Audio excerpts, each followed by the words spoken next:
2026 தமிழ்நாடு சட்டமன்ற பொதுத் தேர்தல் விரிவான தேர்தல் கருத்து கணிப்பு. இப்போ நம்ம டெல்டா மண்டலத்தை பார்க்க போறோம். டெல்டா மண்டலத்தில் இருக்கக்கூடிய மாவட்டங்கள் வந்து திருச்சி, பெரம்பலூர், அரியலூர், கடலூர், மயிலாடுதுறை, நாகப்பட்டினம், திருவாரூர், தஞ்சாவூர், புதுக்கோட்டை. இதுல மொத்தமா 46 தொகுதிகள். அந்த 46 தொகுதிகள்ல மணப்பாறை, ஸ்ரீரங்கம், திருச்சிராப்பள்ளி மேற்கு, திருச்சிராப்பள்ளி கிழக்கு, திருவெரும்பூர், லால்குடி, மணச்சநல்லூர், முசிறி, துறையூர், பெரம்பலூர், குன்னம், அரியலூர், ஜெயங்கொண்டம், திட்டக்குடி, விருத்தாச்சலம், நெய்வேலி, பன்ருட்டி, கடலூர், குறிஞ்சிப்பாடி, புவனகிரி, சிதம்பரம், காட்டுமன்னார்கோவில், சீர்காழி, மயிலாடுதுறை, பூம்புகார், நாகப்பட்டினம், கீழ்வேலூர், வேதாரண்யம், திருத்துறைப்பூண்டி, மன்னார்குடி, திருவாரூர், நன்னிலம், திருவிடைமருதூர், கும்பகோணம், பாபநாசம், திருவையாறு, தஞ்சாவூர், ஒரத்தநாடு, பட்டுக்கோட்டை, பேராவூரணி, கந்தர்வக்கோட்டை, விராலிமலை, புதுக்கோட்டை, திருமயம், ஆலங்குடி, அறந்தாங்கி. இந்த 46 தொகுதிகளில் இருக்கக்கூடிய முக்கியமான வேட்பாளர்கள் யார் யார்? அனைத்து கட்சிகளையும் சேர்த்து டெல்டாவில் பொறுத்த வரைக்கும் முக்கியமான வேட்பாளர்கள் அப்படின்னும் போது MRK Panneerselvam, Thamimun Ansari, Jawahirullah, OS Maniyan, Premalatha Vijayakanth, KN Nehru, Anbil Mahesh Poyyamozhi, தாவேகா தலைவர் டாக்டர் விஜயபாஸ்கர், TRB ராஜா, காமராஜ், இவங்கெல்லாம் குறிப்பிடத்தக்க முக்கியமான வேட்பாளர்கள் டெல்டா மண்டலத்தை பொறுத்த வரைக்கும். டெல்டா மண்டலத்தை பொறுத்த வரைக்கும் விவசாயிகள், மீனவர்கள், இப்படி பலதரப்பட்ட மக்கள் இருக்காங்க. அப்படி இருக்கிறப்போ வாக்குகள் யார் யாருக்கு எப்படி பிரியும், யார் யாருக்கு எந்த மாதிரியான வாக்குகள் சேரும்? டெல்டாவில் பொறுத்த வரைக்கும் அதிகமான இன்ஃப்ளூயன்ஸ் இருக்கக்கூடிய ஆட்கள் வந்து விவசாயிகள், அதுக்கப்புறம் மீனவர்கள். இது போக விஜயோடைய வருகையினால 2 கட்சிகளுக்கு இருந்த பெண்கள் ஓட்டு, இளைஞர்கள் ஓட்டு பெரும் அளவில் அங்கே பாதிப்பை ஏற்படுது, டென்ட் உருவாக்குது.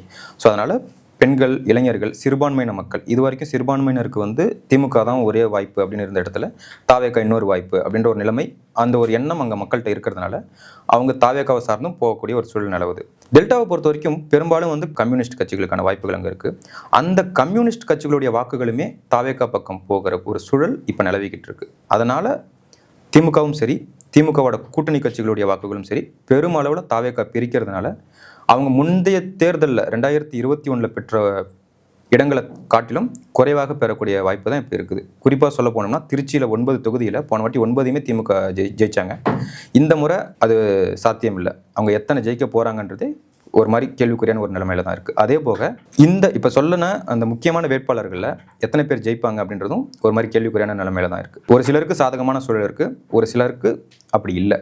டெல்டா மண்டலத்தை பொறுத்த அளவுக்கு விஜயோட வருகையினால சிறுபான்மையினர் மக்கள், விவசாயிகள், இவங்க எல்லாரோட ஓட்டுமே தாவேகாக்கு போகக்கூடிய சூழ்நிலை இருக்கா, இல்ல திமுக அதிமுகவுக்கு பிரிச்சு போற மாதிரி இருக்கா?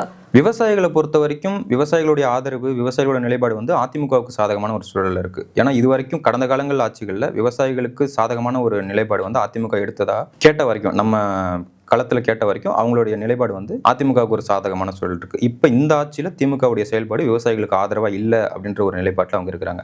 அதனால அவங்க விவசாயிகளுடைய வாக்குன்னும் போது தாவேகாவுக்கு இல்லை, அதிமுக பக்கம் போகுது. ஆனால் பெண்கள், இளைஞர்களுடைய வாக்கு வந்து பெருவாரியாக வந்து தாவேகாவுக்கு போகுது. அது வந்து தாவேகாவை ஜெயிக்க வைக்கிற அளவு கொண்டு போய் விடுமா அப்படின்றது சந்தேகம். ஆனால் திமுகவுடைய வாக்கு பெருமளவில் பிரிக்க போகுது. அது ஒரு விதத்தில் அதிமுகவுக்கு சாதகமான ஒரு சூழல் டெல்டா மண்டலத்தை பொறுத்த வரைக்கும் கை கொடுக்கும். இப்போ டெல்டா மண்டலத்தை பொறுத்த அளவுக்கு இப்போ பெருவாரியான முன்னணியில யார் யார் இருக்கா அப்படின்னா, திமுக பொறுத்த அளவுக்கு 26 தொகுதிகள். அவங்க வந்து டெல்டா மண்டலத்தை பொறுத்த அளவுக்கு இப்போ இருக்கக்கூடிய நிலைமைப்படி யாரெல்லாம் வந்து முன்னணியில இருக்காங்க அப்படின்னு பார்த்தா, திமுக பொறுத்த அளவுக்கு 24 வந்து முன்னணியில இருக்காங்க. அதிமுக 20ல இருக்காங்க. தாவேகாவுக்கு எதுவும் இல்லை, நாத்தாக்காவுக்கு எதுவும் இல்லை, இழுபறியில 2 இருக்கு. இப்போ இதே நிலைமை தான் தேர்தலையும் தொடருமா? இல்லை தொடரும் அப்படின்னு பார்க்கும்போது சாதகமான சூழல் மாறத்துக்கான வாய்ப்பு இருக்குது. அதிமுக பக்கம் சாதகமான சூழல் மாறத்துக்கு வாய்ப்பு இருக்குது. இப்போ விஜயோட கூட்டம் போடும்போது டெல்டாவில் அவ்வளோ பெரிய கூட்டங்கள் கூடுற கூட்டங்கள் எல்லாமே போன எலெக்ஷன் அப்போ திமுகவுக்கு சாதகமாக இருந்த வாக்குகள். இப்போ புது வாக்குகளாக இருந்தாலுமே அவங்களோட ஃபேமிலிஸ் பார்த்தீங்கன்னா மேக்ஸிமம் திமுகவுடைய ஆதரவு, கம்யூனிஸ்ட் கட்சி ஆதரவு, திமுக கூட்டணி கட்சி ஆதரவு, அந்த மாதிரியான ஆதரவு நிலைப்பாட்டில் இருந்த குடும்பங்களுடைய வாக்குகள் தான் இப்போ தாவேகா கிட்ட போயிட்டுருக்கு. அப்படின்னும் போது முழுக்க தாவேகா பிரிக்கிறது பூராமே திமுகவோட வாக்கு தான். அதனால் திமுகவுடைய நிலைப்பாடு கொஞ்சம் இறங்க வாய்ப்பு இருக்குது. அது அதிமுகவுக்கு சாதகமாக மாறக்கூடிய வாய்ப்பு அதிகமாகவே இருக்குது. இப்போ இருக்கக்கூடிய தேர்தல் கணிப்புப்படி இது மே 4ஆம் தேதி மக்கள் எடுக்கக்கூடிய முடிவு என்னன்றது அன்று தெரியும்.